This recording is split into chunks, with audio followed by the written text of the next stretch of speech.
nya jojo to hiare nye enika jojom le Keta Police Station nya kokko veno na sema popule enika jojom no Keta Police Station nya be 23 years old lady ikama gboba nya America o accused from weeks back be nya America ewo amagbeto ika ele Angolga district am ka onye be wo po adi sela Angolga district sel to hiare kama le Angolga district you ike akonyonwo ta okokover Keta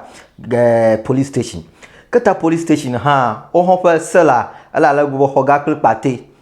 o fa sela ala ba hoga kle pate onye be hoga kle pate ya o kona nyonwo ko ina re hoga ma ye nchu no na pate ma o share corridor de ka ike le anu ya menye be 23 years old ikenya America o dare sela anya jojo ike didim fiafiam ikenya kpole graphiconline.com anya be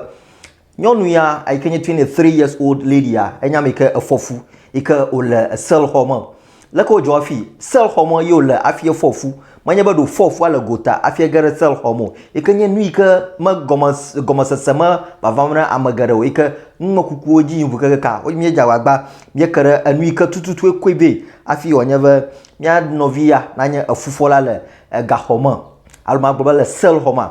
enika Keta police station to police officers o demana mi nyebe na gare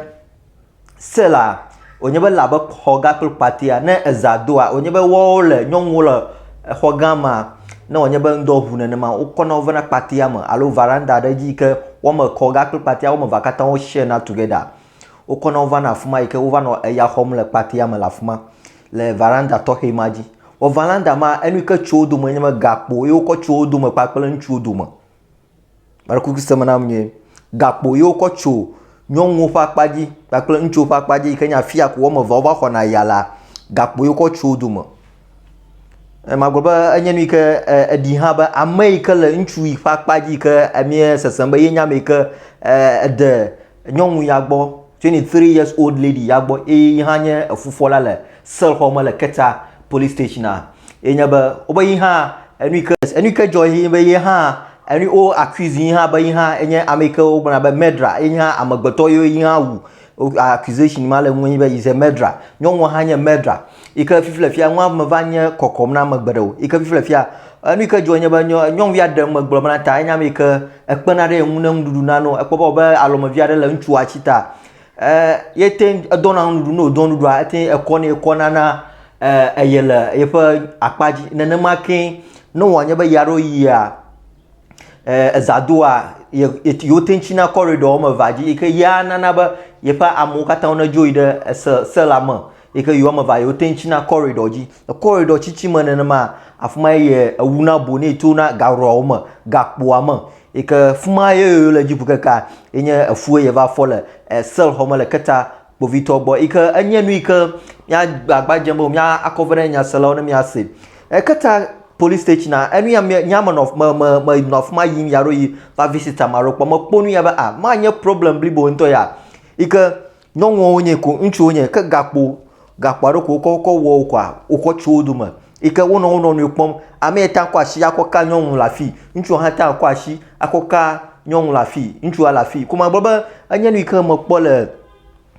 Keta police station sel homa enye ikanya tamya ma visit amama ikama kpoba anya nu ikama oje wa troshilon kaka o matin troshilon enye enua eva ado chuma ika anya nu ika won kunu na mi ikamie ajagba kokko vina mi le agba pan gaji ta enu ika jole mi ado mafia ko enye ba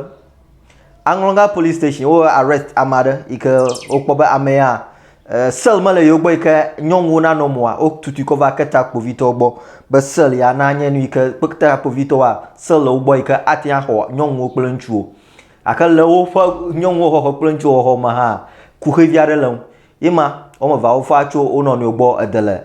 sel ho ma kaka o vanya afufola fifilafia o dida la fuma ko ide ahu plus so ba wa ano afuma ike wo le reminder de to hiare le ahu